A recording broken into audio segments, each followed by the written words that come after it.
नमस्कार, सुवर्णाज किचनमध्ये आपल्या सर्वांचं स्वागत. आज आपण बघणार आहोत मूग डाळीची भजी.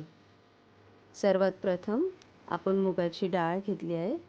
ती स्वच्छ 2-3 पाण्याने धुवून घेतली.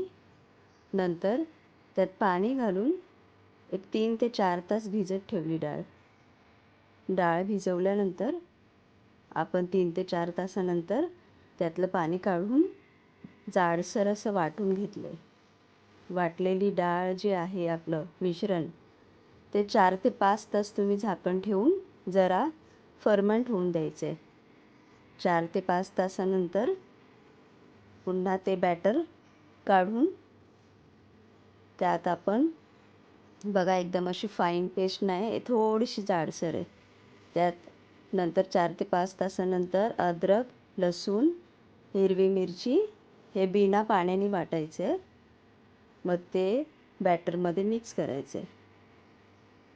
तुम्हाला जसं तिखट हवं आहे त्याप्रमाणे तुम्ही हे ॲड करू शकता.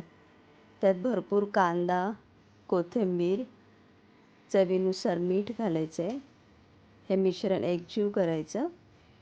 जेवढं तुम्हाला हाताने फेटता येईल तेवढं फेटायचं, तेवढी ती भजी तुमची एकदम हलकी होणार. त्यात सोडा घालायचा नाही, कारण डाळ आपली फर्मेंट झालेली असते. मग अशा प्रकारे भजी तळायचे. भजीचा एक थोडासा तपकिरी कलर आला पाहिजे. भजी तळली कशी आहे बघण्यासाठी तुमची जी आपण तळताना जो फेस येतो तो फेस कमी झाला की तुमची भजी मस्त रेडी आहे. थोडीही कच्ची राहणार नाही. तुम्ही बघू शकता हा अशा प्रकारे कलर घ्यायचा आहे.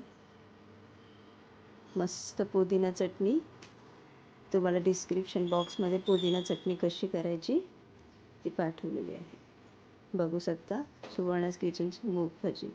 नक्की ट्राय करा आणि रिव्ह्यू कळवा. Thanks for all.